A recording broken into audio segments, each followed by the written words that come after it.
पेरिफेरीमध्ये ज्या लोकांना ह्या सेवेची गरज आहे त्या लोकांना शहरामध्ये यायचं, ट्रीटमेंट घ्यायचे इतकं अवघड आहे.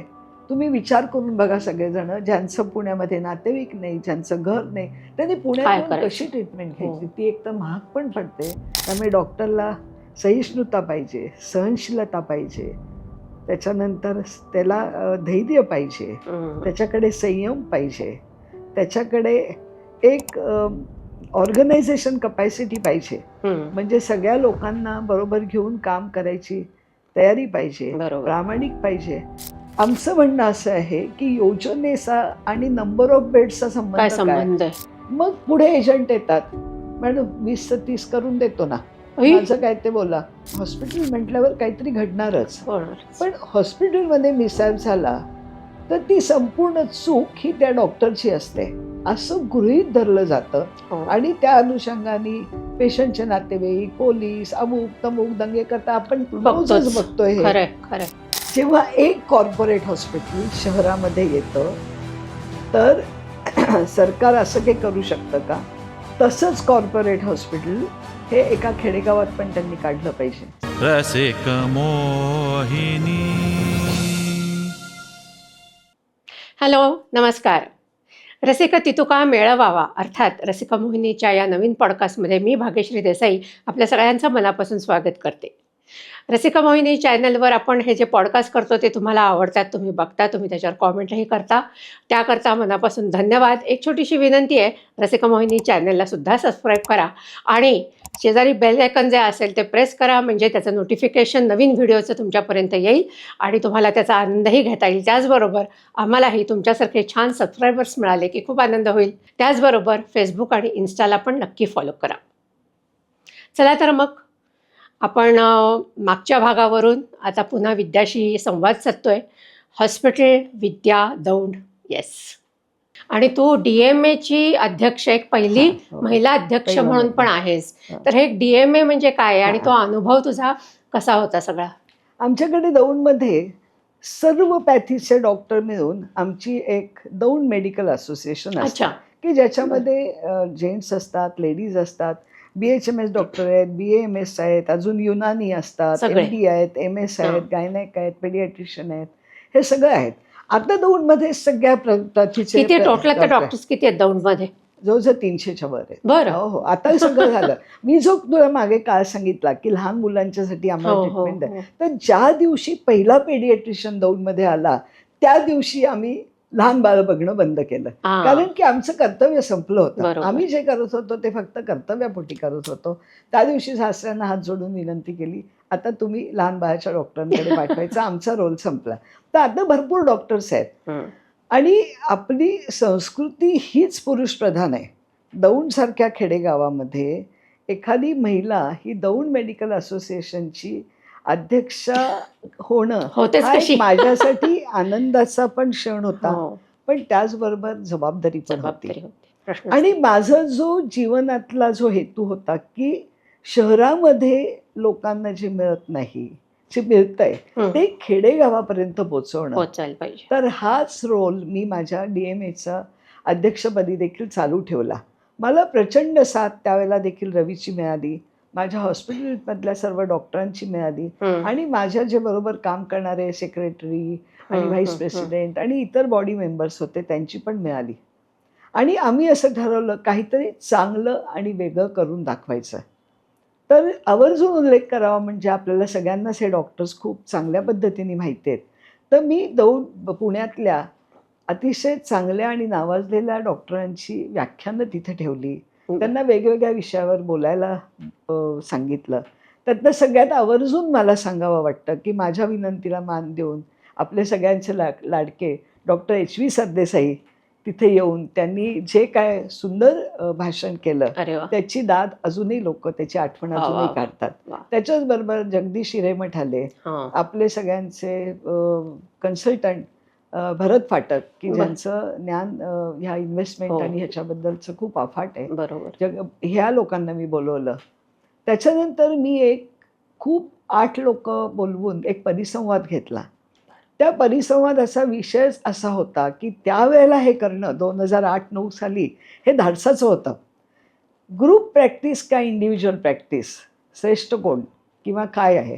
कारण की त्या काळापासून ग्रुप प्रॅक्टिसच्या मी सुरू खूप झालं. फॉर आहे की हं. ग्रुप प्रॅक्टिसच ही सर्वाईव्ह होणार आहे. इंडिव्हिज्युअल हॉस्पिटल, इंडिव्हिज्युअल डॉक्टर हा सर्वाईव्ह होणार नाही. आणि तो जर का सर्वाईव्ह झाला तर त्याला आयुष्यभर आम्ही जसे केले तसे कष्ट करायला लागतील. आज प्रत्येक डॉक्टरला स्वतःचा संसार आहे, स्वतःची मुलं आहेत, त्याला कुठेतरी रिक्रिएशन लागतं, बाहेर जायला लागतं. पण त्याचबरोबर पेशंटची सेवा ही दिलीच पाहिजे. आणि हे सर्व शक्य ग्रुप प्रॅक्टिसमध्ये आहे किंवा हं. तुम्ही मोठ्या हॉस्पिटलला अटॅच झालात तर आहे. बरोबर. आणि हा माझा परिसंवाद खूप म्हणजे खूपच गाजला होता. त्याच्यानंतर मी वैजयंती खानविलकरांना बोलवलं होतं. बरं. त्यांचं लेक्चर अजूनही आमच्याकडे काही लोकांनी रेकॉर्ड केलेलं आहे. त्या जे काय सुंदर बोलल्या होत्या की 21व्या शतकातील बायकांची आव्हानं, हं. हा विषय फारच सुंदर. म्हणजे माझा प्रयत्न हाच होता की जसं मी दौडला जाऊन काम करायचं का ठरवलं, तर तळागाळातल्या लोकांना, खेडेगावातल्या लोकांना शहरामध्ये जे काय चाललंय हे मिळालं पाहिजे. तसेच हे शहरामधल्या आपल्या सगळ्या उत्तम व्यक्त्यांचे विचार हे दौंडमधल्या लोकांना कळायला पाहिजेत. हं. अजून एक सांगते, आपल्या सगळ्यांचा आवडता कार्यक्रम जो जवळजवळ सगळ्यांनी पुण्यातल्या एकदा तरी ऐकला असेल, आपले सलील कुलकर्णी आणि संदीप खरे यांचा आयुष्यावर बोलू काही, हा संपूर्ण कार्यक्रम मी दौंडमध्ये घेतला. आणि अजूनही लोक त्याची आठवण काढतात की विद्या असा कार्यक्रम परत कधी घेणार. म्हटलं मी कार्यक्रम नुसता घेईन, पण दौंड मेडिकलचं अध्यक्षपद नको, असं त्यांना सांगितलं. पण मग तुमचं आता हे DMA जे आहे, की तू त्याच्यामध्ये म्हणालीस सगळ्या प्रकारचे डॉक्टर्स, हां. म्हणजे मग होमिओपॅथी असेल, हो. आयुर्वेद असेल, ॲलोपॅथी तर आहेच म्हणजे, आणि किंवा आता सुद्धा जे अलाइड मेडिकेशन म्हणतात, हां. ॲक्युप्रेशर असेल, हो, हो. ॲक्युपंक्चर असेल किंवा काही हिलिंग, तर त्या सगळ्यांना तुम्ही इन्क्लूड केलं त्याच्यामध्ये. आणि हं. म्हणजे आता समजा काही ट्रीटमेंट आहे, तर एकमेकांच्या सल्ल्याने की बुवा ही ट्रीटमेंट जास्त लागू पडेल, या पेशंटला ती ट्रीटमेंट जास्त लागू पडेल, असं हो. काही तुम्ही ठरवता? हो, ठरवतो. आता दौंडमध्ये कसं झालंय, दौंड मेडिकल असोसिएशन ही एक मोठी संस्था आहे. हं. पण तशीच इंडियन मेडिकल हो, असोसिएशन ती तर म्हणजे आहेच. MBBS आणि अबोव ह्या लोकांची आमची एक संस्था आहे. हो. पण असं आहे ना, आम्ही सगळे एकमेकांचे सख्खे भावंड आहोत गं. आणि सख्ख्या भावंडांनी भांडायचं नसतं कधी. सख्ख्या भावंडांनी जर का भांडलं तर घर तुटतं. दुसरं काही उपाय नाही. त्यामुळे आम्ही सगळ्यांचे आमचे अतिशय चांगले संबंध आहेत हं. आणि आम्ही सगळे एकमेकांशी सलोख्याने वागतो. आता IMAचे काही नियम आहेत ते आपल्याला पाळायला लागतात, की IMAचं म्हणणं आहे त्या तुमचे जे कार्यक्रम आहेत ते तुम्ही इंडिव्हिज्युअल करा. त्याला DMAच्या लोकांना तुम्ही इन्व्हॉल्व करू नका. DMAची पण एक स्वतंत्र बॉडी आहे. त्या हां. कार्यक्रमामध्ये IMAचे लोकं इंटरफिअर करत नाहीत. अच्छा. पण दौंडमध्ये राहताना जेव्हा मेडिकल प्रॅक्टिस आम्ही देतो, तेव्हा आमचे सगळ्यांचे अतिशय चांगले संबंध आहेत. आम्ही सगळे एकमेकांना कन्सल्ट करतो. कोणालाही कशाचीही गरज लागली, की त्या विषयातल्या श्रेष्ठ डॉक्टरांना ते कन्सल्ट करतात. वाह! अ, ह्याच्यावरूनच मला एक विचारायचं आहे, की आता भारतामध्ये अनेक ठिकाणी हॉस्पिटल म्हणलं की सेवापेक्षा व्यवसाय हे आता जास्त सुरू झालं आहे. तर मग अशी तक्रारही खूप आपण ऐकतो, अनेक हॉस्पिटल्सविषयी बोलतात. अर्थात तुमचं त्याला नक्कीच अपवाद आहे, कारण तुम्ही ज्या पद्धतीने तिथे सगळं कार्य करता ते खूपच वाखाणण्याजोगं आहे. पण ह्या ज्या तक्रारी येत असतात सतत, व्यवसाय का सेवा, याविषयी तुला काय वाटतं? हे बघ, आत्ता ज्या हॉस्पिटल्सबद्दल वेगवेगळ्या तक्रारी येत आहेत, या तक्रारी काय सर्वच खऱ्या नसतात. पण आता तुम्हाला मी एक समजून सांगते, की आम्ही ज्या काळामध्ये हॉस्पिटल सुरू केलं किंवा अजूनही ह्या काळामध्ये दौंडमध्ये जी प्रॅक्टिस चालली आहे, त्याच्यामध्ये ते इंडिव्हिज्युअल डॉक्टरचं एक हॉस्पिटल असतं. पहिल्यांदा तो हॉस्पिटलमध्ये प्रॅक्टिस सेटल करतो. पैसे साठल्यानंतर मोठं हॉस्पिटल करतो. मग मोठ्या-मोठ्या मशिनरी घेतो. ऑलरेडी त्याच्याकडे क्लायंटेल असतं आणि त्याच्यामुळे त्या मशिनरीजचा वापर योग्य त्या पद्धतीने सुरू होतो. त्याच्यामध्ये कोणाची पिळवणूक होत नाही. पण जेव्हा एखादं कॉर्पोरेट हॉस्पिटल येतं, एक मोठं हॉस्पिटल येतं, तर तो हॉस्पिटल बांधायचा खर्च, त्याच्यामध्ये द्यायच्या सर्व सोयी, त्याच्यामध्ये लागणारी सर्व इन्व्हेस्टिगेटिव्ह इक्विपमेंट म्हणजे लॅबोरेटरी आहे, सोनोग्राफी आहे, CT स्कॅन आहे, MRI आहे आणि अजून ऑपरेशन थिएटरमध्ये लागणारी इक्विपमेंट्स, की तुमच्याकडे ट्रान्सप्लांट केला जातो, रिनल आहे, हिपॅटिक आहे. हे सगळं करण्यासाठी शेवटी फंड्स लागतात आणि हे सगळं ज्या लोकांना येतं हे डॉक्टर्स अपॉइंट करायला लागतात.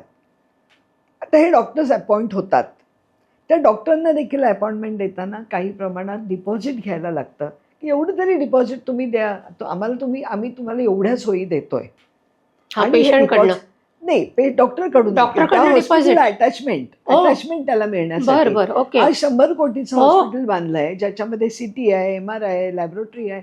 या हॉस्पिटलमध्ये एखाद्या कन्सल्टंटला जर काय अपॉइंटमेंट दिली तर त्याच्याकडून देखील डिपॉझिट सगळ्यांकडून ते किती घेतलं जातं घेतात असं साधारण? नाही. नाही, मला ते आकडे माहिती माहीत नाहीत, मी काय पुण्यात, पण असं घेतलं जातं. आता हे हॉस्पिटल चालवायचं तर तिथे पेशंट यायला पाहिजेत. पेशंट कुठून यायला लागणार? मग ह्याच्यातून ती कटबॅक सिस्टीम सुरू होते. हो. पेशंट आले, तुम्ही MRIचं 50 कोटीचं मशीन घेतलं, मी एक आकडा ॲर्बिटरी सांगते, 50 कोटीचं मशीन घेतलं, शेवटी ते चाललं तर पाहिजे. हो. आणि म्हणून काही टार्गेट्स दिली जातात. हो ना. मग पानभर जाहिराती येतात, तर तुम्ही वाचले असतील. हो हो. रात्री 8 ते सकाळी 11 MRI केला तर एवढ्या खर्चात होतो, सकाळी 11 ते 6 वाजता केलं तर एवढ्या खर्चात होतो. हे कशासाठी करायला लागतं? ते MRIचं मशीन असतं सुंदर, पण शेवटी त्याच्यामध्ये तेवढ्या प्रमाणामध्ये नंबर व्हायला नाही पाहिजे. यायला तो पाहिजे. नंबर झाला तरच ती कॉस्ट लोकांना परवडेल अशा पद्धतीने देता येते. असं एका कॉर्पोरेट हॉस्पिटल नाही, आज प्रत्येक महिन्याला नवीन कॉर्पोरेट हॉस्पिटल निघतंय. ते कुठून सेवा देणार? आणि ह्याच्यामध्ये फक्त हॉस्पिटलवाल्यांची किंवा डॉक्टरांची चूक नाही आहे. आत्ता पेशंटचा वर्ग देखील बदलला आहे. ते सारखं गुगलवर काहीतरी हो, अर्धवट हो. वाचून येतात. त्यांना सांगणारे डॉक्टर देखील त्यांना अर्धवट सांगतात. आणि भीतीपोटी म्हणा किंवा इन्शुरन्स मिळतोय ना, जाऊ दे सगळ्या तपासण्या करून घ्याव्या. हा, हा, एखाद्या हा. पेशंटला खरोखर फक्त हिमोग्लोबिन करायची गरज असते, बरं. पण त्याचं ते मशीन असं असतं की त्याच्यामध्ये एक थेंब रक्त घातलं की त्याचं A to Z सर्व टेस्ट करूनच ते रिपोर्ट बाहेर पडतो. बरं. ध्यान करून काय बिघडतंय, मग हा. CTवर थांबत, मग सोनोग्राफीवर थांबत नाहीत, मग CT करायला लागतो, मग MRI करायला लागतो. आणि अशा तऱ्हेने ही रॅकेट एक होते. रॅकेट आहे. म्हणजे मोठाली कॉर्पोरेट हॉस्पिटल, त्याच्यामध्ये करणारे काम करणारे डॉक्टर्स, त्यांना म्हणून टार्गेट दिलं जातं तेच की ते फायनान्शियल टार्गेट तेच असतं की कमीत कमी एवढं 10 एवढं यायलाच हो, पाहिजे. एवढे 10 ऑपरेशन्स तरी तुम्ही महिन्यात आणलीच पाहिजे. म्हणजे पण पेशंटला गरज नसली तरी ते ऑपरेशन नाही, करायचे. असं सहसा होत नाही. असं सहसा होत ते नाही. मी असं ऐकलंय सहसा तरी नाही. कसं होऊ मी शकतं. नाही. कुठल्याही डॉक्टरबद्दल मी असं म्हणणार नाही. गरज नसताना ऑपरेशन हा एक वेगळाच मुद्दा आहे. गरज नसताना कुठली, मी तुला माझ्या विषयाबद्दल बोलते. वंध्यत्व हा एक भयंकर प्रकार आहे. वंध्यत्वाची ट्रीटमेंट आपल्या देशात कोणीही देऊ शकतं. म्हणजे कोणी देऊ शकतं. मग तेव्हा BHMS डॉक्टर असो, BAMS डॉक्टर असो, MBBS असो, कोणीही. पण हे वंध्यत्व परवानगी गव्हर्नमेंटने दिली? दिली आहे, दिली आहे. मग हा खूप मेजर प्रश्न आहे की आज जर का वंध्यत्वाची ट्रीटमेंट द्यायला नुसती गोळ्या नाही तर इंजेक्टेबल सुद्धा कोणीही प्रिस्क्राईब करू शकतं. जर का सरकारने असा कायदा केला की वंध्यत्वाची ट्रीटमेंट, वंध्यत्व हे मी माझ्या विषयापुरतं बोलते, हे स्पेशलाइज्ड आहे, तर त्याची ट्रीटमेंट द्यायचा अधिकार हा ठराविक डॉक्टरांनाच आहे, जे क्वालिफाईड आहेत, ज्यांनी त्याच्यात ट्रेनिंग घेतलेलं आहे. तीच लोकं वंध्यत्वावरची औषधं प्रिस्क्राईब करू शकतात, इंजेक्शन देऊ शकतात आणि पुढील ट्रीटमेंट देऊ शकतात. तुम्ही सरकारने असंच परवानगी दिली पाहिजे. आज 2D एको झाला. 2D एको, एन्जिओग्राफी, एन्जिओप्लास्टी हे कोणी करू शकतं का? नाही करू शकत. पण वंध्यत्वावरची ट्रीटमेंटमध्ये सगळेजण तोंड घालतात. तर अशा तऱ्हेने ह्या चुकीच्या ट्रीटमेंट, मग त्या चुका दुरुस्त करायला जी काही वेगळ्या तपासण्या लागतात. तुला एक अगदी खूप सोपं समजेल असं उदाहरण देते. बायकांचे जे हॉर्मोन्स असतात वंध्यत्वाचे, हे त्यांची पाळी आली की पहिल्या, दुसऱ्या किंवा मॅक्झिमम तिसऱ्या दिवशी करायचे असतात. पण जो डॉक्टरला हे माहीत नसतं, तो बाई आली आणि वंध्यत्व म्हटल्यावर सांगतो की एक हॉर्मोन्स एवढे करून घ्या, मग तो पाळीचा कुठलाही दिवस असू दे. अरे बापरे. लॅबोरेटरीमध्ये काय होतं, लॅबोरेटरीवाले प्रत्येक डॉक्टरला 10, 20, 30% काय त्यांच्या कट असतो. मग आपल्याला हे पैसे मिळवण्यासाठी तो त्या पेशंटला, मग ते रिपोर्ट वेगळे येतात. मग वेगळे रिपोर्ट आल्यावर अजून कन्फ्युजन. पण बेसिक्स असं आहे की ते तुम्ही चुकीच्या दिवशी केलेलं आहे. तर माझ्या प्रॅक्टिसमध्ये आता मी 50 ते 60% रोल हा रोजची चुकांच्या दुरुस्त्या. आई गं. माझं काम सोपं झालं. रिपेअर कारण शॉप. की एवढे लोक वंध्यत्वावर ट्रीटमेंट देतात आणि एवढ्या चुका करतायत की तेवढी फक्त दुरुस्त केली तरी देखील माझ्या पेशंटला यश येत आहे आणि त्यांना दिवस राहत आहेत. तर ही जी हॉस्पिटल आहेत, कॉर्पोरेट हॉस्पिटल, त्याच्यावरून नेहमी माझ्या डोक्यात एक विचार येतो. आम्ही जेव्हा पुण्यामध्ये होतो तेव्हा कुठली हॉस्पिटल्स होती? एक ससून होतं, जहांगीर होतं, रुबी हॉल होतं आणि KEM होतं. KEM. 4च हॉस्पिटल. बरोबर. हां, आता तू विचार कर किती हॉस्पिटल आली आहेत. गल्लोगल्ली आहेत. सह्याद्री आहे, त्याच्या अनेक ब्रँचेस आहेत. मुख्य दीनानाथ आलं, पुणे हॉस्पिटल आलं, माई जोशी. मंगेशकर हां. आलं, लोणीला रत्ना, आलं, सगळेच रत्ना आहेत. आलं, अशी अनेक हॉस्पिटल्स आली. आता आम्ही असं ऐकतोय की रुबी हॉल आणि दीनानाथ हे काही एक्सपान्शन करतायत. बरं. एक्सपान्शन कुठे करतायत? तर अजून पलीकडेच जागा घेऊन. दीनानाथ हॉस्पिटल म्हणजे मी नावं घेतली म्हणजे माझं कोणाशी काही हे नाही. अत्यंत उत्तम हॉस्पिटल आहे. दीनानाथसारखं हॉस्पिटल नाही. कोविडमध्ये लाखो लोकांचे प्राण त्यांनी वाचवलेले आहेत आणि अजूनही त्यांच्याकडे अतिशय उत्कृष्ट लेवलची ट्रीटमेंट आहे. पण ट्रीटमेंटला आज जागा नाही.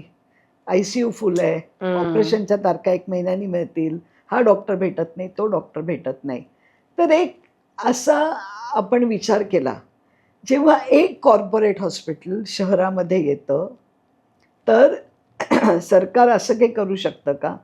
तसंच कॉर्पोरेट हॉस्पिटल हे एका खेडेगावात पण त्यांनी काढलं पाहिजे. Let simultaneously. It be Daund, Patas, इकडे बारामतीच्या बाजूला भिगवण, इकडे सासवड आहे, शिरूर आहे, आळंदी आहे. हे कंपल्शन आहे. असं झालं तर आज आमच्यासारखे डॉक्टर जे संपूर्ण त्यांनी आयुष्य खेडेगावात टाकलं, तर दीनानाथमध्ये काम करणारा डॉक्टर आहे किंवा KEM मध्ये काम करणारा डॉक्टर आहे, रत्नामध्ये करणारा, सह्याद्रीमध्ये, तू 5 दिवस तिथं काम कर, एकच दिवस तुला खेडेगावात जायचं आणि तुझी सेवा द्यायची. बरोबर. ह्याच्यानी पेरिफेरीमध्ये ज्या लोकांना ह्या सेवेची गरज आहे त्या लोकांना शहरामध्ये यायचं, ट्रीटमेंट घ्यायचे इतकं अवघड आहे. तुम्ही विचार करून बघा सगळेजण, ज्यांचं पुण्यामध्ये नातेवाईक नाही, ज्यांचं घर नाही, त्यांनी पुण्यात कशी ट्रीटमेंट घ्यायची? ती एक तर महाग पण पडते आणि त्यांना ती घेणं परवडत पण नाही. असं तू इमॅजिन कर, आज जी सगळ्या हॉस्पिटलची आपण नावं घेतली, या हॉस्पिटलचं एक छोटी ब्रँच ही प्रत्येक पेरिफेरीमध्ये असेल तर आज पुण्यावर जो लोड येतोय, हा ज्या हॉस्पिटल्सवर ताण येतोय, ही सगळी गर्दी वाढली, ही गर्दीचं प्रमाण कमी होईल, पेरिफेरीतल्या लोकांना चांगली सेवा मिळेल. कुठच्याच डॉक्टरला ह्यालाच फक्त शहरातलं आयुष्य, ह्यालाच फक्त खेडेगावातलं आयुष्य असं करायला लागणार नाही. फक्त एकच आहे की जी मशीनरी, जी ट्रीटमेंट मोठ्या हॉस्पिटलमध्ये मिळेल तीच ट्रीटमेंट सेम त्या पेरिफेरीच्या, असा विचार नेहमी माझ्या मनात येतो. चांगला विचार आहे. माहित नाही मला चांगला आहे का वाईट आहे, पण असं झालं तर प्रॅक्टिकली. आणि पेरिफेरीमध्ये आता प्रत्येक डॉक्टर हे स्वतःचं हॉस्पिटल सुरू करतोय, स्वतःचं थिएटर करतोय, सोनोग्राफी मशीन घेतोय, एनजीओ आहे, एन्जिओग्राफी आहे, प्लास्टी आहे, सगळं करतोय. हे डॉक्टर सुद्धा एकत्र येत नाहीत. जेव्हा कुठल्याही ठिकाणी 4 डॉक्टर एकत्र कधी येतील, त्यांच्यावर त्यांना एकत्र आणणारी एक संस्था पाहिजे. समजा KEMनी असं कुठलं तरी पेरिफेरीमध्ये हॉस्पिटल काढलं तर अंडर KEM हे 4 डॉक्टर एकत्र येऊ शकतील. पण ते इंडिव्हिज्युअली एकत्र आल्यावर खूप भांडणं, खूप गोंधळ होतो, खूप मतं वेगळी असतात. पण ह्या 4 कॉम्पिटिशन होते. 4 पेडियाट्रिशियन आहेत, 4 MD गायनेक आहेत, 4 MD मेडिसिन आहेत, कोणीतरी 2-3 स्किनवाले आहेत. हे सगळेजण अंडर 1 रूफ आले, आयदर रुबी हॉल, KEM किंवा दीनानाथ किंवा सह्याद्री इन पेरिफेरी. तर पेरिफेरीमध्ये देखील ट्रीटमेंटची क्वालिटी आहे ही खूप वाढेल आणि त्याच्यातून हे तुम्ही जे पेशंटचं शोषण होतंय का, पेशंटला आर्थिकरित्या खूप बर्डन होतंय का, पेशंटला नीट प्रामाणिकपणे ट्रीटमेंट, हे सर्व मुद्दे निकालात लागतील. हे अवघड आहे सगळं करणं, पण मला गरजेचं आहे ते. सरकारने याचा विचार या पॉडकास्टच्या मार्फत आपण हे असं एक आवाहन तू करतेस. छान आहे ते. विद्या, तुमची संपूर्ण फॅमिलीच डॉक्टरांची आहे असं म्हणलं तर वावगं ठरणार नाही.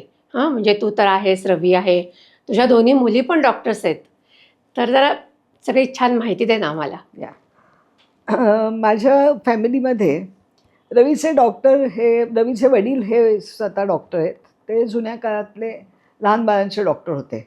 त्याच्यानंतर रवी MS जनरल सर्जरी आणि डिप्लोमा ॲनेस्थेसिया आणि लॅप्रोस्कोपिक सर्जन आहे. मी स्वतः MD गायनेक आहे. माझ्या कुटुंबातली मी पहिली डॉक्टर होते. पण रवीच्या कुटुंबात रवीचा चुलत भाऊ देखील डॉक्टर आहे आणि त्याची बायको देखील ती पॅथॉलॉजिस्ट आहे आणि तो ॲनेस्थेटिस्ट आहे. बरं. माझ्या मुलींमध्ये सायलीला कधीच डॉक्टर व्हायचं नव्हतं, कारण की तिला मुख्य ब्लडची खूप भीती वाटायची. ती थोडीशी वेगळ्या ह्याची होती. ती रोटरी एक्सचेंजमध्ये खूप लहानपणीच बेल्जियमला जाऊन आली आणि नंतर BSc मायक्रोबायोलॉजी करून तिने फूड सायन्समध्ये पुढे पोस्ट ग्रॅज्युएशन केलं. आता ती सध्या पर्थला असते. पण सगळ्यात मजेची भाग बघा, पर्थला गेले अनेक वर्ष ती कॉन्सेप्ट IVF सेंटरमध्ये IVF या विषयामध्ये काम करते. ती त्याच्यामध्ये बऱ्याच गोष्टी करते. ओके. ती अँड्रॉलॉजी म्हणून काम करते, ती ॲडमिन करायची आणि ती लॅबमध्ये पण काम करायची. अरे वा. पण धाकटी मुलगी केतकी ही पहिल्यापासून तिला बायोलॉजी आवडायचं अच्छा. आणि तिला डॉक्टर व्हायचं होतं. हं. परंतु तिला आमच्यासारखी क्लिनिकल प्रॅक्टिस न करता तिला रिसर्चमध्ये काम करायचं होतं आणि त्याच्यामुळे तिने त्याच वेळेला MBBS झाल्यावर अमेरिकेला जायचं ठरवलं आणि आता ती वॉशिंग्टनच्या हार्बरव्ह्यू सेंटरमध्ये क्लिनिकल रिसर्च असिस्टंट म्हणून खूप चांगल्या पोस्टवर काम करते अरे वा. आणि ती खूप आनंदी आहे. तिच्या लहानपणीच्या अभ्यासाच्या अनेक गोष्टी आहेत. हं. माझ्या मोठ्या मुलीचा बराच अभ्यास हा माझ्या वडिलांनी घेतला. अच्छा. पण लहान मुलीच्या अभ्यासाची जबाबदारी म्हणजे ही हास्यास्पद गोष्ट होती, ही मी घेतली होती. आणि मी दरवेळेला तिला सांगायचे, तू तुझं बाकी सगळं कर, पण हे बघ, सायन्स आणि हिस्ट्री हे 2 विषय माझे पण खूप चांगले आहेत, ते मी हॉस्पिटलमधून आल्यावर घेणार आहे. हॉस्पिटलमधून मला परत यायला कधीच वेळ मिळायचा नाही. दुसऱ्या दिवशी तिला कोणी विचारलं, काय गं आईने अभ्यास घेतला का? आजोबाच विचारायचे सायन्स आणि हिस्ट्री. तर ती मजेने उत्तर द्यायची, अहो आजोबा काय झालं, माझ्या सायन्सची झाली डिलिव्हरी आणि हिस्ट्रीचं झालं सीझर, त्यामुळे आई येऊ शकली नाही, त्यामुळे माझा मीच अभ्यास केला. पण ती अतिशय अभ्यासू आणि हुशार होती आणि तिचं पण ती आता सियाटलमध्ये आहे अरे वा. आणि दोघी आपापल्या संसारात रमलेल्या आहेत. वा वा. आम्ही मुलींना कधीच आग्रह केला नाही की तुम्ही डॉक्टरच व्हायला पाहिजे, आमची प्रॅक्टिस बघायलाच पाहिजे, बरोबर. दौंडमध्येच राहायला पाहिजे, पुण्यातच राहायला पाहिजे, हं. कधीच नाही. ह्या वेळेला एक वैचारिक गोष्ट मला अशी सांगावीशी वाटते तुम्हाला. आमची जी पिढी होती, आमच्या पिढीतल्या अनेक डॉक्टरांच्या मुलांना किंवा मुलींना आपले आईवडील जे काय करतायत की सततचं काम, सततचे कष्ट, सततचं पेशंटचं टेन्शन, सतत हॉस्पिटलच्या जबाबदाऱ्या, ह्याच्यामुळे बऱ्याचशा लोकांची मुलं यांनी डॉक्टर व्हायला नकार दिला. ही एक अतिशय विचार करण्याजोगी गोष्ट आहे. म्हणजे माझ्याकडे काय असा त्याचा डाटा नाही आहे किती लोकांची मुलं डॉक्टर झाली, किती लोकांची झाली नाहीत. आणि काही लोक तर डॉक्टर होऊन सुद्धा मेडिकल प्रॅक्टिस करायला नकार दिला. म्हणजे आमच्या काळामध्ये आम्ही जे केलं आणि आम्ही आमचं सगळं आयुष्य हे पेशंट, हॉस्पिटल, ऑपरेशन्स आणि ह्याच्यामध्ये झकाझक ह्याला वाहून घेतलं, ह्याचा निगेटिव्ह परिणाम आमच्या मुलांच्या मनावर झाला का, हा एक मोठा विचार करण्याजोगी गोष्ट आहे. अरे वा. आणि आताचे जे डॉक्टर आहेत हे मुलांसाठी योग्य वेळ देत आहेत आणि ही खूप चांगली गोष्ट आहे. आणि आताच्या ज्या यंग मुली जेव्हा आमच्याशी नेहमी गप्पा होतात तेव्हा मी त्यांना सांगते, खूप चांगलं काम करताय तुम्ही. आठवड्यातले 5च दिवस आपल्याला काम करायचं आहे आणि 2 दिवस हे आपल्या मुलांसाठी ठेवा आणि त्याच्यामुळे तुमच्या मुलांची मानसिकता जास्त चांगली होईल. मला माहीत नाही नक्की ही कशामुळे झाली, हे आमच्या मुलांचे एकदा अनुभव विचारायला पाहिजे की तुमच्या मनात हा निगेटिव्ह विचार का आला, एवढंच मला सांगावं. वा. बर बर. पण आता इतकी वर्ष तू दौंडमध्ये प्रॅक्टिस करतेस, तू रवी इकडे आहेस किंवा, आणि नैतिकता हे तुझं ब्रीद वाक्य आहे नाही का. म्हणजे तू कधीच नैतिकतेशी तू तडजोड केलेली नाही आहेस. पण हे सगळं म्हणजे इतकी वर्ष सातत्याने तसं टिकणं, राहणं, त्याच्याकरता काही तुला वेगळं काय त्या दृष्टीने विचार काही करावा लागला का, किंवा त्यात काही अडचणी पण आल्या का? हे सर्व करताना भरपूर अडचणी येतात, पण आपले जे संस्कार आहेत हे इतके महत्वाचे आहेत. हं. आणि एकदा आपण मनाशी ठरवलं की आपण पेशंटला योग्य सल्ला द्यायचा, त्यांना योग्य माहिती द्यायची. ज्या गोष्टीबद्दलची माहिती आपल्याला नाही, त्याचं मनमोकळेपणाने सांगायचं, "हे मला माहीत नाही, पण मी ह्याचा अभ्यास करीन किंवा मी माझ्या तज्ञ लोकांना अजून विचारून तुम्हाला सांगेन." म्हणजे इगो आणायचा नाही याच्यात. कुठेही इगो हो, नाही हो. गेलाय. एकदा हे ठरवलं, की तुम्हाला सगळ्या गोष्टी सोप्या जातात. खरंय. तुला भाग्यश्री मी एक गोष्ट सांगते. ॲक्चुअली खोटं बोलणं खूप अवघड असतं. खरं बोलणं सोपं असतं आणि खरं बोलणं हे लक्षात ठेवायला लागत नाही. कारण की खरं बोलणं एकच खरं असतं. ज्या लोकांना अव्याहत खोटं बोलायची सवय असते, त्यांना लक्षात ठेवायला लागतं, मागच्या वेळेला मी नक्की खोटं काय बोलले होते. त्यामुळे मला हा प्रॉब्लेम येत नाही. हेच मी माझ्या टीमला सांगितलं, की तुम्ही शक्यतो पेशंटशी खोटं बोलू नका. हं. ठीक आहे, एक 2-4% थोडंसं आपल्याला थोडं डायव्हर्ट करून हिताकरता सांगायला असेल तर लागतं. गोष्ट ते वेगळी. पेशंटच्या हितासाठी असेल, तर तुम्ही जरूर तेवढं सांगा. हं. पण शक्यतो पेशंटशी खोटं बोलू नका. बरोबर. दुसरी गोष्ट, की दिवसभरामध्ये अनेकविध पेशंट येतात. दिवसाच्या शेवटी अजूनही माझ्या हॉस्पिटलला हा दंडक आहे.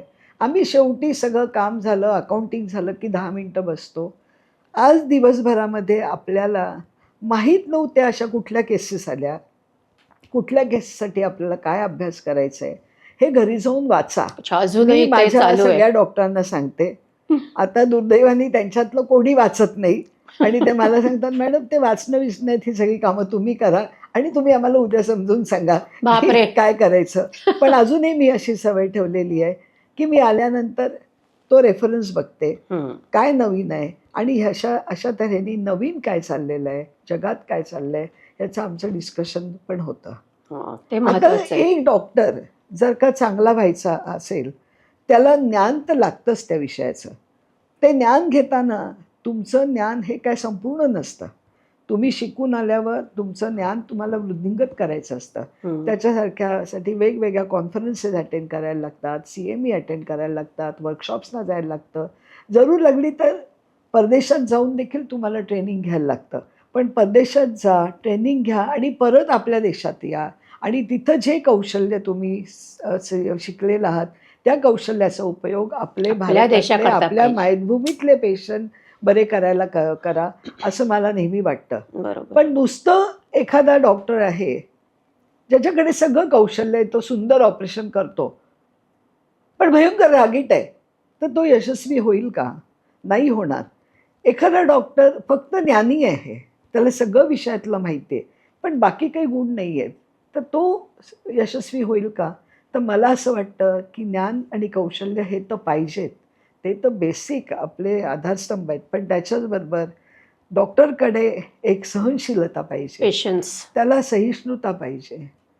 त्याच्याकडे नैतिकता पाहिजे. हं. आणि सहिष्णुता म्हणजे, की एखादा पेशंट माझ्याकडे आला आणि तो त्याच्या आजाराचं वर्णन करायला लागला, सांगायला लागला, की ज्या डॉक्टरच्या हृदयात हं. थोडी तरी हालचाल होते, तोच डॉक्टर पेशंटला अत्यंत प्रेमाने आणि निष्ठेने ट्रीटमेंट देऊ शकतो. हं. ज्या डॉक्टरला पेशंट जसे सिम्प्टम्स सांगतो, आजाराचं वर्णन करतो, हं. अरे आता ह्या पेशंटला मी काय काय सांगू आणि मी याच्याकडून कसे पैसे मिळवू, हा हं. विचार येतो. हा डॉक्टर हा नैतिकतेच्या दृष्टीने, हा हं. माझ्या दृष्टीने हा चांगला डॉक्टर नाही. तो खरंय. भले पैशाने यशस्वी होईल. त्यामुळे डॉक्टरला सहिष्णुता पाहिजे, सहनशीलता पाहिजे. त्याच्यानंतर त्याला धैर्य पाहिजे. हं. त्याच्याकडे संयम पाहिजे.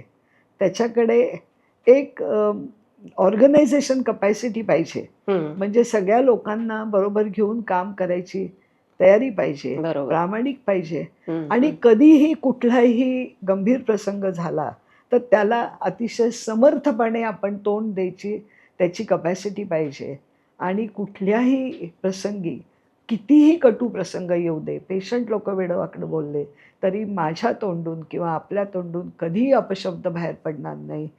एवढा हे पाळायला स्वतःवर पाहिजे. मानसिक कंट्रोल बरोबर. पाहिजे. बरोबर. आणि चांगलं हॉस्पिटल रन करायचं असेल, चांगलं डॉक्टर व्हायचं असेल, तर डिग्री तर पाहिजे, ज्ञान हं. तर पाहिजे, खरंय. कौशल्य तर पाहिजे. ते हं. वाढवायची तयारी पाहिजे. तुमचा इगो बाजूला ठेवला पाहिजे. पण त्याच्याबरोबर हे सगळे गुण देखील गुण पाहिजेत. जात. हे नसतील तर एखादा ॲडमिनिस्ट्रेटर त्यांनी हॉस्पिटलला ठेवावा की जो बाकीच्या ह्या सगळ्या गोष्टी बघेल, बरोबर असं आहे. मला अगदी. वाटतं. नाही, नाही. अगदी बरोबर आहे. आणि म्हणजे मी तेच म्हणलं, की एखादी व्यक्ती जेव्हा डॉक्टर होते, तेव्हा एक तुम्हाला हिपोक्रेटिक ओथ दिली जाते. म्हणजे हिपोक्रेटिसने मला वाटतं ती तयार केलेले ग्रीक शब्द आहे हो तो. हो हो आणि तीच सगळीकडे वापरली जाते. हो म्हणजे गोपनीयता, या माहितीचा हो अधिकार, पेशंटचा लाभ करू देणं, त्याचं हो कुठलंही नुकसान न करणं, हां हे महत्त्वाचे 4 स्तंभ आहेत आणि अजूनही मला हो वाटतं गोष्टी हो आहेत त्याच्यामध्ये. या तर त्या सगळ्यांचं पालन झालं, तर मला वाटतं डॉक्टर आणि पेशंट रिलेशन चांगलं राहील. चांगली राहील. हां. अगदी बरोबर आहे की पेशंट जे आपल्याला सांगतो त्याला गोपनीयता ठेवलीच पाहिजे. हो. आता आमच्यासारख्या छोट्या हॉस्पिटलमध्ये अनेक वेळा आता अलीकडे पेशंट सांगतात, आम्हाला फक्त तुमच्याशी बोलायचे, बाकी सगळ्यांना हो. बाजूला ठेवा. आम्ही आपण सिस्टर्स आणि या सगळ्या लोकांना आम्ही जायला सांगतो. बरोबर. सगळ्यांचे फोन बंद असतात. आता हे नवीन झालंय. बरं. रेकॉर्ड पेशंट लोक करतात. रेकॉर्ड करतात. अरे पण बापरे! मी पेशंटना सांगते की मी जे काय बोलते हे तुम्ही रेकॉर्ड करा, माझी काही हरकत नाही. कारण की मी जे तुला सांगितलं प्रामाणिकपणा आणि खरेपणा, हो, हो. मी खरंच बोलते. मी आज जे बोलणार आहे तेच 8 दिवसांनी बोलणार आहे, कारण की मी तुमच्याशी खोटं बोलतच नाही. त्यामुळे तुम्ही बिनधास्त रेकॉर्ड करा, मला काही फरक पडत नाही. असं म्हटल्यावर कोणी रेकॉर्ड करत नाही. आपण जर का सांगितलं रेकॉर्ड करू नका तर ते रेकॉर्ड करतात. गोपनीयता पाळायला पाहिजे. पेशंटचं जे सगळं सांगणं असतं हे ऐकून घ्यायला पाहिजे. आणि आता आधुनिक जगामध्ये एखादा डिसीज बरा होण्यासाठी काय काय उपाय आहेत, या सर्व उपायांची त्यांना माहिती दिली माहिती द्यायला पाहिजे. पाहिजे. आता इथे आपल्या देशामध्ये आणि बाहेरच्या देशामध्ये, माझ्या दोघी मुली बाहेर असल्यामुळे मला हे थोडंसं कळतं की तिथे हे फक्त सांगतात आणि डॉक्टर म्हणतात तुम्ही तुमचा निर्णय घेऊन आम्हाला कळवा, कारण की ते बरं. मेडिको लिगल आणि ते इन्शुरन्स ह्याच्यात ते चक्रव्यूहात जे काय अडकलेले आहेत सल्ला देत आपली नाहीत. नाही. आमच्याकडे हे जर का मी पेशंटला 4 उपाय सांगितले तर पुढचा प्रश्न पेशंट विचारतो की हे तुम्ही सांगितलंय चांगलंय, हं, हं, पण हं. मॅडम तुमचं मत काय आहे हे आम्हाला ऐकायला आवडेल. आणि अजूनही याच्यामध्ये माझं मत काय आहे हे मी सांगते की हं. मला असं वाटतं की तुमच्या आजारासाठी आता तुम्ही हे करावं किंवा काही वेळेला काहीही करू नका. ते जेव्हा महत्वाचं आहे. इन्फर्टिलिटी, माझा विषय इन्फर्टिलिटी, जेव्हा उगाच 40 आणि 45 वर्षाला लोक येतात तेव्हा त्यांना खोट्या आशा दाखवण्यापेक्षा मी त्यांना सांगते काही करू नका, हा माझा सल्ला आहे. पण तुम्ही माझं ऐकायलाच पाहिजे असं माझं बंधन नाही. तुम्ही माझं ऐकलं नाही आणि तुम्हाला दुसरा उपाय हवा असेल तरी तो मी तितकाच प्रेमाने आणि निष्ठेने देईन, असा आत्मविश्वास मी त्यांच्यामध्ये निर्माण करते. आणि हे मला असं वाटतं की सगळ्यांनी जर का पाळलं, पेशंटला पूर्ण माहिती देणं हे प्रत्येक डॉक्टरचं, this is our Hippocratic oath, आणि ती सगळ्यांनी पाळायला पाहिजे. पण माझं असं म्हणणं पाळली जाते. आता सगळं खूप छान आहेत माहिती का हॉस्पिटल, असं खोटेपणा कोणी करत नाही आणि आता खोटेपणा कोणी पचवूनच घेणार नाही. हो. पेशंट सुद्धा खूप हो, जागरूक झाले. हो. असं कोणी पण मग नाही करत. इन्शुरन्सचं काय असतं? कारण इन्शुरन्स खूप ठिकाणी गेलं की हो. पहिलं विचारतात, आता तुमचा इन्शुरन्स हो, आहे का? हो. त्याच्यावरचं ट्रीटमेंट ठरवतात. ट्रीटमेंट ठरते. हे कसं? आता इन्शुरन्स योजना आणि डॉक्टर्स, हां. तर ते आपल्या ते इडलीवाला कोण होता ग? ऑर्किड ना? ऑर्किड. हां, मी इडली व ऑर्किड. हो, हो. तसं मी म्हणजे डॉक्टर, इन्शुरन्स व योजना, असं एक आपल्याला पुस्तक लिहिता येईल. इन्शुरन्स ही इतकी एक म्हटलं तर अत्यंत चांगली गोष्ट आहे. मला असं वाटतं भारतातल्या प्रत्येक माणसाला, जसं आपले आदरणीय मोदी साहेब यांनी प्रत्येक बाईला बँकेचं खातं काढायला लावलं, तसं प्रत्येक नवरा बायको यांना इन्शुरन्स हा कंपल्सरी करावा. कारण की बऱ्याच लोकांना खेडेगावात अजूनही ह्याची जाणीव नाही आहे. हो. इन्शुरन्सचा फायदा अनेक लोकांना होतो, पण तितकेच इन्शुरन्सच्या गमती जमती आहेत. हो.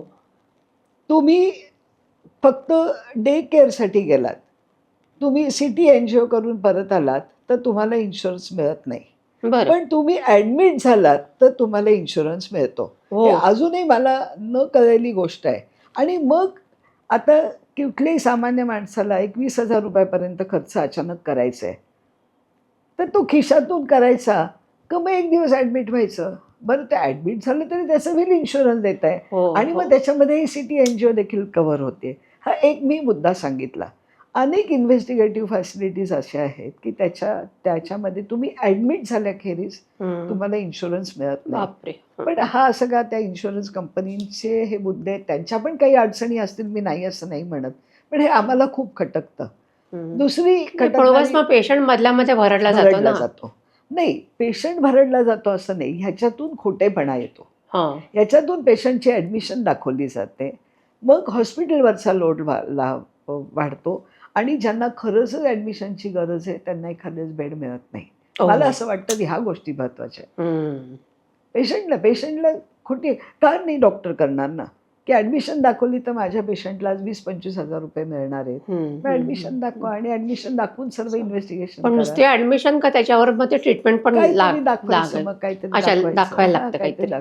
दुसरा गंमतशीर प्रकार जो तुम्हाला कोणालाच माहीत नसेल, इन्शुरन्स कंपनी समजा एक पिशवी काढायचं ऑपरेशन दुर्बिणीच्या साहाय्याने केलं, ज्याला आम्ही इंग्रजी TLH टोटल लॅप्रोस्कोपिक हिस्टेक्टमी असं म्हणतो. हे करणारा डॉक्टर क्वालिफाईड आहे, त्याचं हॉस्पिटल आहे, तो उत्तम इक्विपमेंट वापरतोय, जे इक्विपमेंट पुण्यात वापरतात तेच इथं वापरतोय. पण त्या डॉक्टरला पेरिफेरीमध्ये मिळणारं पॅकेज आणि त्या डॉक्टरला पुण्यात मिळणारं पॅकेज ह्याच्यामध्ये प्रचंड मोठा फरक आहे. अरे बाप. हा फरक आम्हाला खूप जाचक वाटतो. म्हणजे आमच्याच बाबतीत बोलायचं म्हटलं तर डॉक्टर रवी साठे यांनी एक TLHचं ऑपरेशन साठे हॉस्पिटलमध्ये केलं तर त्यांना एक्स अमाऊंट मिळेल आणि तेच पेशंट ते पुण्यातल्या एखाद्या कॉर्पोरेट हॉस्पिटलमध्ये घेऊन गेले तर त्यांना Y अमाऊंट मिळेल. ह्या Y आणि X मधला फरक जर का थोडा असेल तर आपण मान्य करू, कारण की कॉर्पोरेट हॉस्पिटलचा खर्च जास्त असतो, पण हा Y-X ह्यातला फरक खूप मोठा आहे. हे ताबडतोब इन्शुरन्स कंपन्यांनी कमी करायला पाहिजे. हे खूप बारके गोष्टी आहेत. बरोबर आहे. आमच्यासारखी हॉस्पिटल ज्यांच्याकडे 15-15, 20-20 वर्ष इन्शुरन्स आहे, त्यांचं काहीतरी 5-6 वर्षांनी अपग्रेडेशन व्हायला पाहिजे ना, जशी महागाई वाढते तशी. हे अपग्रेडेशन करत नाहीत.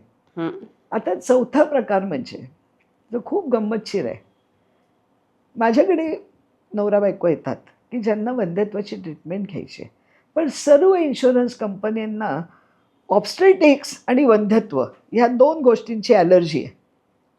कारण की ऑब्स्टेट्रिक्स म्हटलं बाई आणि डिलिव्हरी नो इन्शुरन्स. बाई म्हटलं ती डिलिव्हर होणारच ना. रिएम्बर्समेंट मिळते, जे कंपनीत काम करतात त्यांना ती कंपनी रिएम्बर्समेंट देते, पण इन्शुरन्स मिळायचा नाही. पण आता ऑब्स्टेट्रिक्सला इन्शुरन्स मिळायला लागला आहे. पण वंध्यत्व, infertility, they are severe allergic. आता एक नवरा बायको आले, त्यांच्या 95 वर्षाचे वडील जे आता अगदी थकलेले आहेत, मराल टेकलेले आहेत, त्यांना हॉस्पिटलमध्ये ॲडमिट केलं, त्यांची एन्जिओ झाली, एन्जिओग्राफी झाली, त्याचं 1,00,000-1.5 लाख रुपयाचा इन्शुरन्स त्यांना मिळतो. पण त्या बाईला बिचारीला मूल होत नाही आहे, तिची एक दुर्बिणीतली तपासणी करायला पाहिजे आणि मग पुढे ट्रीटमेंट करायला पाहिजे, तर त्याला इन्शुरन्स मिळत नाही, कारण की इन्फर्टिलिटी, ॲलर्जी हे सत्य गोष्ट आहे. मग त्याच्यात काय होतं, खोटेपणा कुठून सुरू होतो हे मी तुम्हाला उदाहरणं देऊन सांगते. एखादी पेशंट आहे, 10 वर्ष मुलबाळ होत नाही आहे आणि त्यांना हिस्ट्रोस्कोपी, लॅप्रोस्कोपी हे करणं अत्यंत गरजेचं आहे. इन्शुरन्स ॲलर्जिक, ते रिएम्बर्स देत नाहीत. पण जर का एखाद्या डॉक्टरनी तिला असं लिहिलं, ह्या बाईला तिच्या अंडाशयाच्या पिशवीत म्हणजे ओव्हरीमध्ये एक सिस्ट आहे किंवा तिच्या युट्रसच्या डोक्यावर एक गाठ आहे, फायब्रॉइड गाठ म्हटलं की इन्शुरन्सवाले खुश. हो का? हां, फायब्रॉइड की त्यांना इन्शुरन्स मिळतो. आता भाग्यश्री, मी तुला एक प्रश्न विचारते. माझ्यासारखी जी सच्चिल ॲब्सोल्युटली प्रामाणिक डॉक्टर आहे, एका पेशंटची हिस्ट्रोस्कोपी, लॅप्रोस्कोपी करायची आहे, त्यांना इन्शुरन्स मिळत नाही आहे. आमची बिलं काय असतात 35-40 हजार, आमची काय बिलं लाखो रुपये नसतात पुण्यातल्यासारखी. आता मी जर का फक्त एक शब्द बदलला आणि त्या ओव्हरीमध्ये एक सिस्ट घातलं तर त्यांना 40,000 रुपये मिळणार आहेत, अन्यथा त्यांना मिळणार नाही. आणि हा रिपोर्ट जर का डॉक्टरांनी बदलून दिला तर ह्यात चूक त्या पेशंटची आहे, डॉक्टरची आहे का इन्शुरन्सच्या ज्या पॉलिसीज आहेत त्याची आहे? ह्या प्रश्नाचं उत्तर आम्हाला अजूनही मिळालेलं नाही. अगदी बरोबर आहे. तरीसुद्धा आम्ही पेशंटला सांगतो, मला माफ करा, आयुष्यभर आम्ही प्रामाणिकपणे काम केलं आहे, तर तुम्ही इन्शुरन्सच्या तुमच्या एजंटला पटवा, काही पण करा, तुम्ही मला रिपोर्ट्स बदलायची गळ घालू बापरे. नका. आणि आम्ही पण खूप अजूनही ते प्रामाणिक अवघड राहतोय. क्षण असेल तो. आम्ही फायब्रॉइड सिस्ट आम्ही काही करत नाही. मिळाला तर मिळाला, नाहीतर काही वेळेला आमचे अनेक पेशंट दुसरीकडे जातात, कारण की शेजारचा डॉक्टर हे करायला तयार आहे. अरे त्यामुळे बापरे. प्रामाणिकपणे करायचं असेल तर ते सगळ्यांनी करायला लागतं. खरंय. नाहीतर एकच प्रामाणिक राहिला तर काही तो उपयोग ऑडमॅन नाही. आउट होतोय सध्या. हो, ते ही बघतोच आहोत सत्य आपण. परिस्थिती आहे. बापरे. अजून तुला योजना ह्या गोष्टींबद्दल तुम्हाला हो, विचारलं शहरातल्या तर. लोकांना माहिती नसेल. हं. आपलं सरकार इतकं उत्तम आहे, इतकं उत्तम आहे. मी सांगते, त्यांनी एवढ्या योजना लोकांसाठी काढलेल्या आहेत. पण त्या लोकांची त्या योजनांची अंमलबजावणी ही अत्यंत खराब पद्धतीने पण ते होते. पोहोचत पण नाहीत ग पोहोचत पण लोकांपर्यंत. नाही. आपल्याकडे महात्मा ज्योतिबा फुले जन आरोग्य सेवा, हं, हं, राजीव गांधी, त्याच्यानंतर मुख्यमंत्री निधी, हं. प्रधानमंत्री निधी, पोलीस प्लॅन आणि अजून 2-4 कोणतरी असतील ज्याची नावं मी आता विसरले. अशा अनेक योजनांचा वापर केला जातो. योजना कोणाला द्यायची याचे जे क्रायटेरिया नॉर्म्स. आहेत हां. हे अत्यंत चुकीचे आहेत. योजना कोणाला दिली जाते? ज्याचं 50 बेडेड किंवा 100 बेडेड हॉस्पिटल आहे.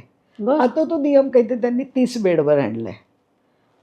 आमचं म्हणणं असं आहे की योजनेचा आणि नंबर ऑफ बेडचा काय संबंध काय? संबंध आहे? खरंय. जो डॉक्टर ज्या विषयामध्ये क्वालिफाईड आहे, ज्याचं काम ज्या विषयामध्ये आहे, त्या विषयात येणाऱ्या पेशंटला त्या डॉक्टरकडे आला तर ही योजनेचा लाभ मिळाला पाहिजे. अगदी पाहिजे. That's all. Correct. That is the end of story. खरंच आहे. आणि मग ह्या योजना, एक ऑर्थोपेडिक डॉक्टर असतो किंवा MD मेडिसिन असतो किंवा अजून कुठला असतो, तो 100 बेडेड हॉस्पिटल करतो, त्याला ह्या सगळ्या योजना मिळतात आणि ह्या योजनांच्या त्याच्याकडे गायनेक प्रॅक्टिस होते, त्याच्याकडे डिलिव्हरी होतात, लॅप्रोस्कोपी होते, हाडाची ऑपरेशनं होतात, अँजिओग्राफी होते, अँजिओप्लास्टी होते, डायलिसिस होतं, पुढे किडनी ट्रान्सप्लांट पण होतील. योजना एवढ्या एका मुद्द्यांवर त्यांच्याकडे पेशंट आई येतात. गं. म्हणजे पेशंटला हं. अट्रॅक्ट करण्यासाठी ही वस्तू ही हो ना. मुळातच बदलली पाहिजे.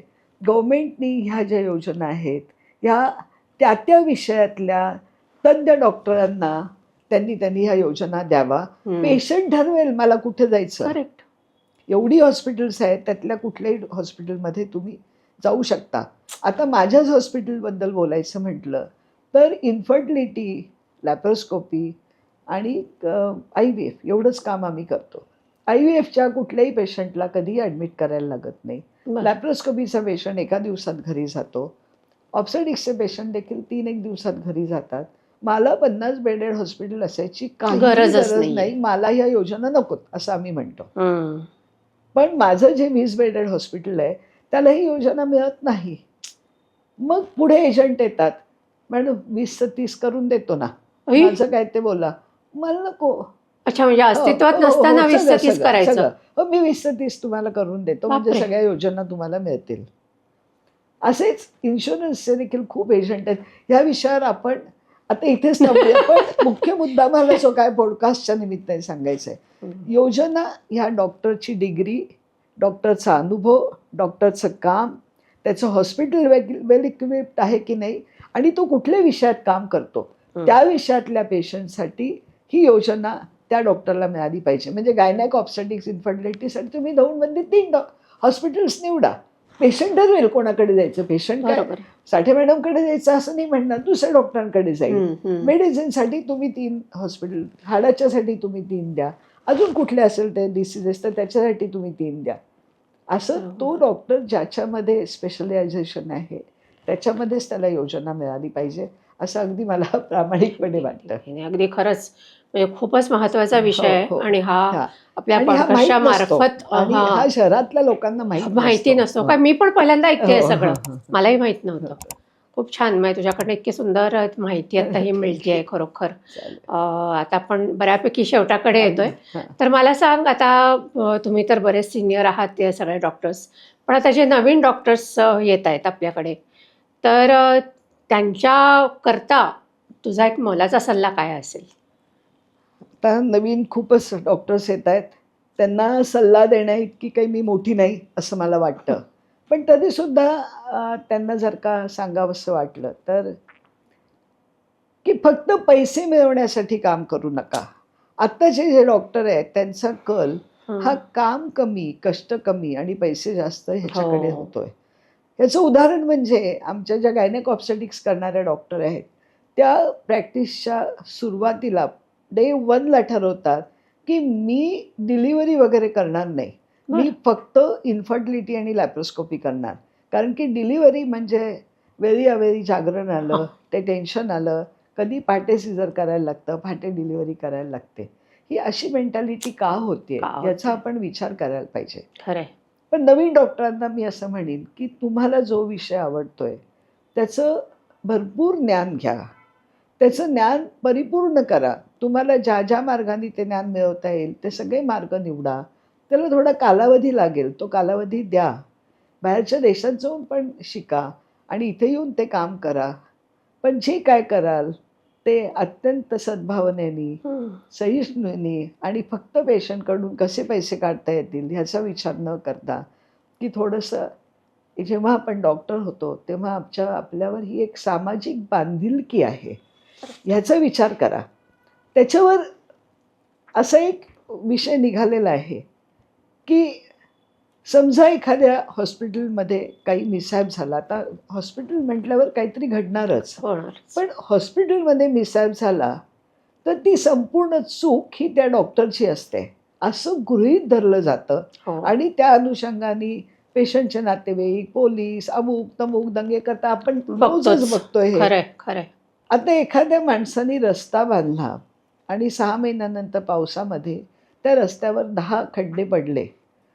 तर ही चूक 100% त्या कॉन्ट्रॅक्टरचीच असते का असं गृहीत धरलं जातं का? त्याच्यावर मोर्चा निघतो का? त्याच्यावर पोलीस केस होते का? मग डॉक्टरच्याच बाबतीत हे असं का घडतं?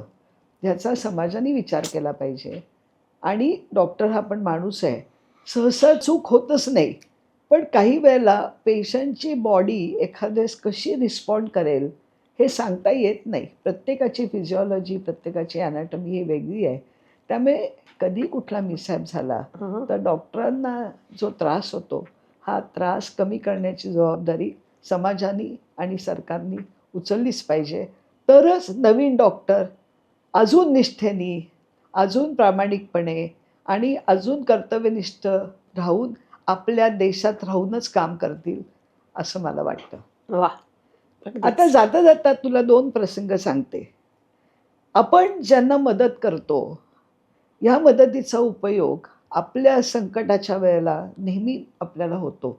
याचे अनेक अनुभव माझ्याकडे आहेत, पण 2 विशेष सांगायचे अनुभव म्हणजे आम्ही एकदा मी आणि रवी पुण्यातून दौंडला चाललो होतो. आम्ही एका लग्नाला आलो होतो. माझ्या हातात, गळ्यात फुल दागिने होते. त्या काळात आपण सोन्याचे दागिने घालायचो. आणि वाटेत पहाटे 1:30-2ची घटना होती. फाटेत यवतपासून साधारण 20 किलोमीटर अंतरावर आमची गाडी बंद पडली. सुनसान काळोख होता, कोणी नव्हतं. रवीनी गाडी कशीतरी कडेला लावली. आता काय करायचं? तर त्यावेळेला आमचं ते पेट्रोलचं जे दाखवणारं मशीन असतं ते बिघडलं होतं आणि गाडीत पेट्रोल नाही, हे आम्हाला कळलं. आता आपल्याला तर पेट्रोल गाडीत आणायला पाहिजे आणि त्याच वेळेला एक भरधाव वेगाने जीप गाडी आली. त्या जीपमध्ये एक 10-12 माणसं होती आणि ती जीप आमच्या गाडीच्या शेजारी थांबली. मी भयंकर घाबरले होते. हं. बाका प्रसंग होता. रवीनी मला सांगितलं, की सगळे हातातले दागिने वगैरे काढ, गळ्यातले दागिने मी काढले. एका पिशवीत टाकले आणि ती पिशवी सीटच्या मागे ढकलून दिली. रवी गाडीतून उतरला, कारण की उतरणं गरजेचं होतं. त्याला काही झालं तरी तू गाडी उघडू नको. गाडी लॉक करून रवी उघडला. बरं. आता माझी अशी अपेक्षा होती, की आता मला एक भयंकर तुंब मारामारी तिथे बघायला मिळणार. रवी त्या लोकांना सगळ्यांना बडवून काढेल, पण 4-5 लोकांना हो. बडवून काढेल, बाकीच्यांचं काय? हं. आणि जर का काचा फुटल्या, काही झालं, तर आपण काय करायचं? आणि मी अक्षरशः देवाचा धावा करत होते. आणि ह्यातलं काहीच घडलं नाही. रवी त्या लोकांशी काहीतरी बोलत होता. त्यांनी गाडी आमच्या गाडीच्या पुढे घेतली. म्हटलं बापरे, आता आमच्या गाडीच्या पुढे घेतली, आता काय. आणि रवी गाडीतून बसला. मी अक्षरशः धडधडत होते की रवी काय झालं, मला काहीतरी सांग, आर वी सेफ. तो मला की तू काळजी करू नको, आपण सुरक्षित आहोत. अचानक एक मोठा रोप आला. त्यांनी त्यांच्या पुढच्या गाडीच्या मागचं जे हँडल होतं त्याला तो रोप बांधला, आमच्या गाडीच्या पुढच्या फेंडरला बांधला आणि त्यांनी टो करून आमची गाडी यवतला, आमचे एक जुने मित्र आहेत डॉक्टर शामराव कुलकर्णी यांचं हॉस्पिटल आहे, त्यांच्या हॉस्पिटलपाशी त्यांनी आम्हाला आणून सोडलं. मग तिथून त्यांनी आम्हाला मदत केली. रवी जाऊन पेट्रोल पंपावर जाऊन 2 बाटल्यांमध्ये पेट्रोल घेऊन आला आणि आम्ही गाडीत पेट्रोल घातलं. मी गाडीतून त्याला उतरले तर लिटरली मी तरी सुद्धा थरथर कापत होते. तेव्हा ती लोक मला भेटली की मॅडम तुम्ही आम्हाला ओळखलं नाही. म्हटलं नाही, मी खरंच ओळखलं नाही, पण तुम्ही जे काम केलं त्याच्याबद्दल आम्ही आभारी आहोत, आम्ही धन्यवाद आहोत. कारण की मी खूप घाबरले. त्याला घाबरू नका, माझ्या बहिणीला तुमच्या पायाला प्लॅस्टर असताना तुम्ही सीझर करून माझ्या बहिणीला आणि बाळाला वाचवलं होतं. ही घटना तुम्ही विसरला असाल, पण आम्ही विसरलो नाही. आणि तुमची गाडी बघितली आणि आम्ही तुम्हाला आणि साठे सरांना लगेच ओळखलं. आणि त्यावेळेलाच आम्ही निश्चय केला की माझ्या बहिणीला ज्या परिस्थितीत मोटरसायकलवरून तुम्ही आणून जेव्हा आमची परिस्थिती सुधारली तेव्हा पहिली आम्ही जीप गाडी विकत घेतली. आणि आज आम्ही तुमच्या ऋणातून मुक्त झालोय. तुम्हाला आम्ही मदत केली. तो क्षण मी आयुष्यात कधीच विसरणार नाही. मला आपण ऐकताना डोळ्यात पाणी आलं. ज्यांना मदत करतो त्याचं ऋण कधीतरी आपल्याला मिळतं. खरंय. असंच एकच प्रसंग सांगते की मी ऑस्ट्रेलियावरून मी आणि रवी आलो, मुंबईला उतरलो. माझ्या सगळ्या नातेवाईकांना फोनाफोनी केली, काय ग रस्ता ठीक आहे ना, कारण की त्याला मराठा आंदोलन व्हायचं होतं. पोलीस स्टेशन सगळ्यांनी सांगितलं काही नाही, तुम्ही लगेच निघा, रमू नका.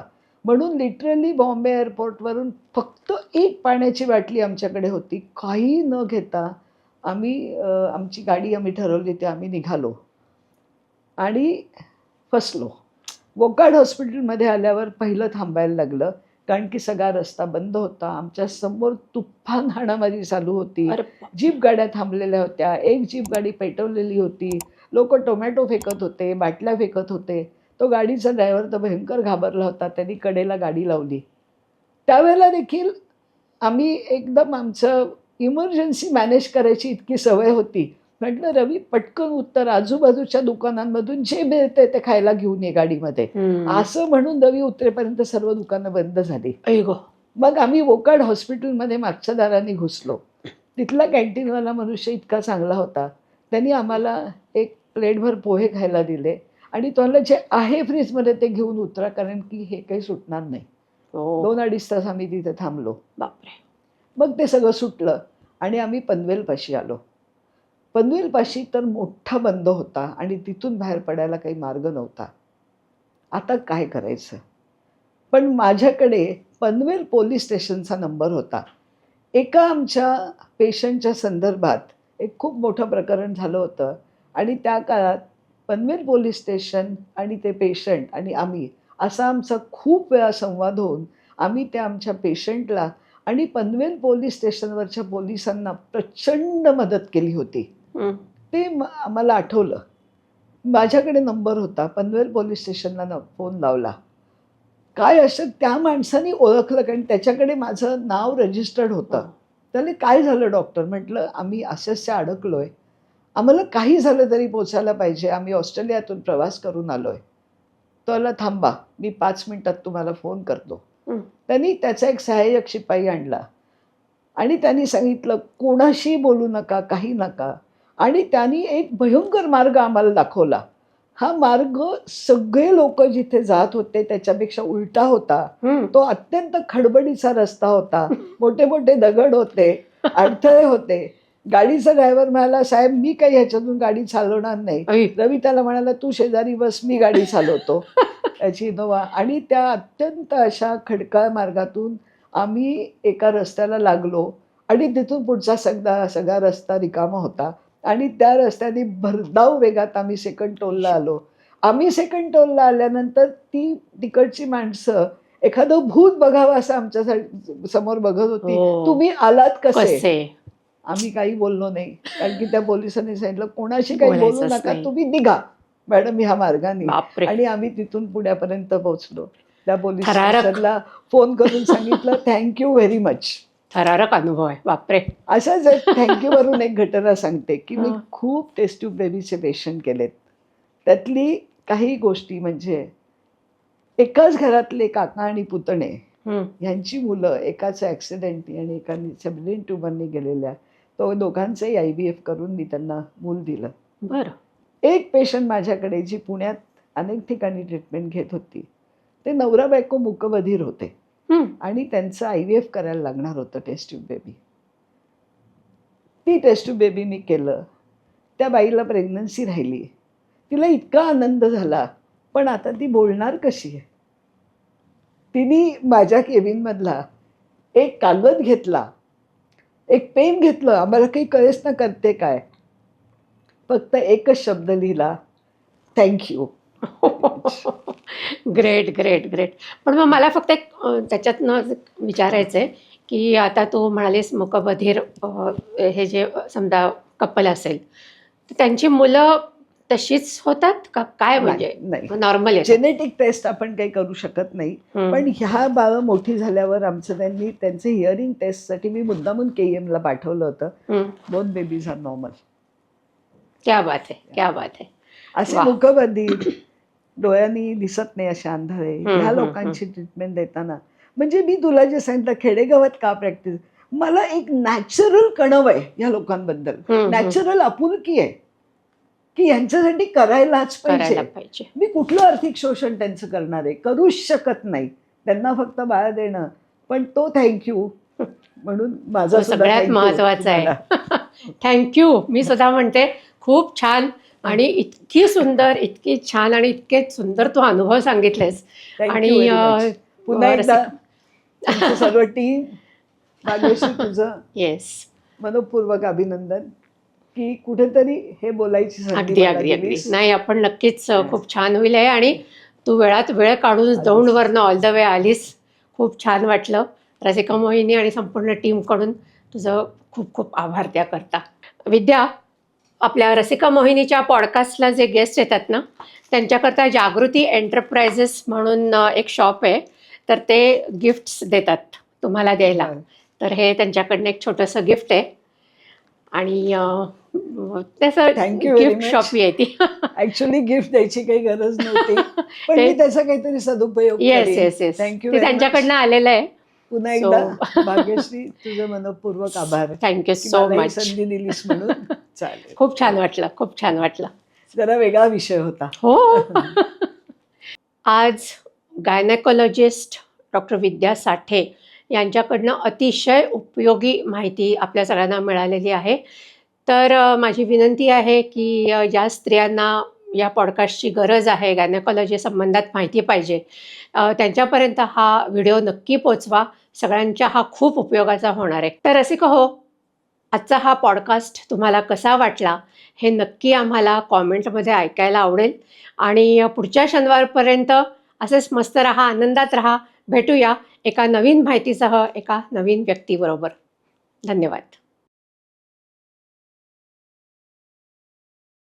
रसिक मोहिनी.